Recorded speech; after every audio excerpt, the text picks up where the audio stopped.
Hi, my name is Jen. Today we're taking a look at an exercise I call Uber Clams. We'll start this exercise by lying on our lumbar curve side with our lumbar concavity working eccentrically against gravity towards the ceiling. This is the same thing we do in the side lying series.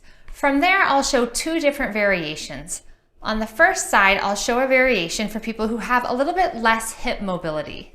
On the second side, I'll show a variation for people who have a little bit more hip mobility, especially in external rotation. Choose one of these variations and do it on both sides. To start these Uber clams, we'll come onto our side and you'll have the top foot resting on a block, which is on the medium height. Your head will be resting on some support. And you're just trying to lift your lumbar concavity or area of collapse up towards the ceiling. You can even put your fingers back here to see if it's expanding.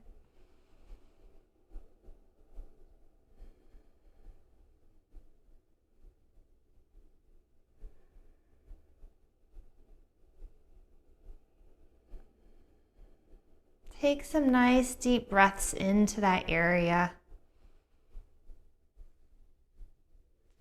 Reaching it up towards the ceiling.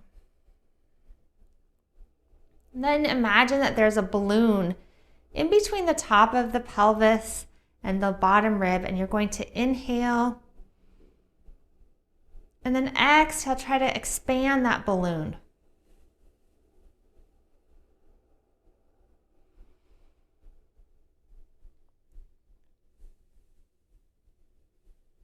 The balloon expands up towards the ceiling.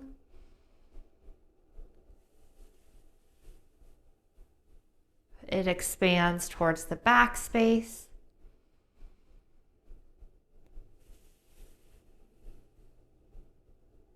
For this Uber clam, you'll come with your feet, your pelvis, and your spine all in alignment. The knees are bent. Place a small blanket, towel, or pillow in between your knees, and you can lengthen the elbow up towards the ceiling, and it's like you're patting the top of the head. Flex the feet, open the knees, keeping that concavity expanded. Lengthen the foot forward, bend, place the heels together, and close. Open, reach, heels together, close. Open, reach, heels together. Now, as you bring the knees together, make sure you don't collapse into your concavity. You're keeping that concavity of the lumbar reaching up towards the ceiling the whole time. And we'll do 6 of these variations here. And then you'll move the knees a little higher. Keep the spine lengthened. Open, reach, heels together, close.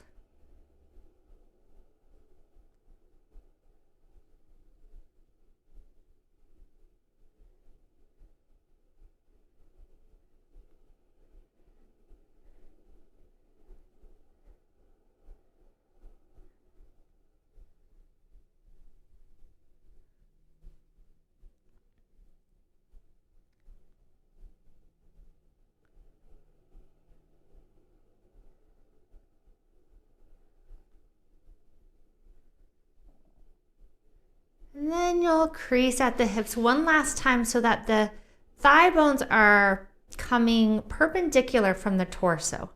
Opening the knees, reaching the foot forward, placing the heels together, and close. Now, if you have limited hamstring mobility and it's really hard for you to sit on the floor with your legs out in front of you, this last variation may not be for you. So just stay with the first 2 positions.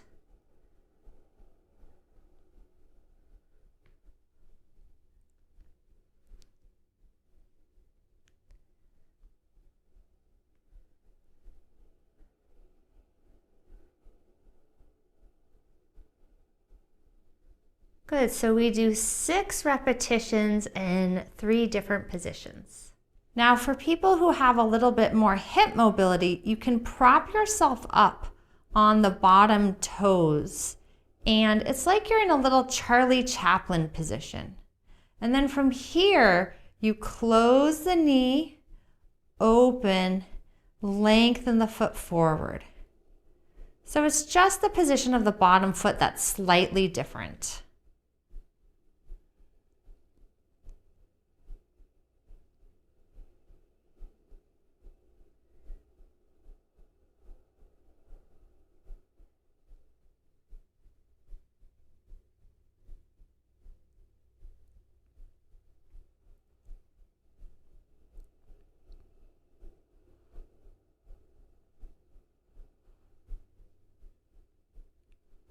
And again, we'll do 6 and then bend the knees a little bit more.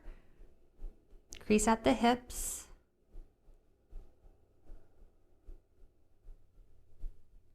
It's like you're closing a book, opening a book, and reaching the foot forward.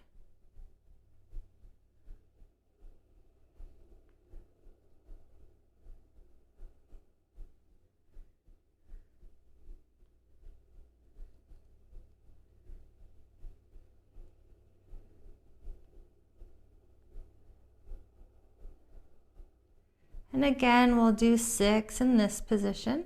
And then the last position, the hips, the thigh bone is creased at 90 degrees, and we'll close and open and reach. If you have, again, limited mobility in your hamstrings, and you have a hard time sitting on the floor with your feet in front of you, this last position probably isn't the best choice for you.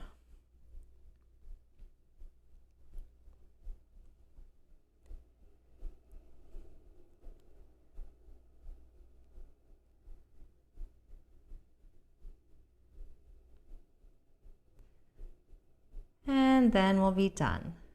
Thanks for joining me today. Once again, my name is Jen Gorman. I am a patient, advocate, and practitioner focusing on scoliosis, spinal fusions, and back care. To get more information, go to scoliosisandbackcare.com.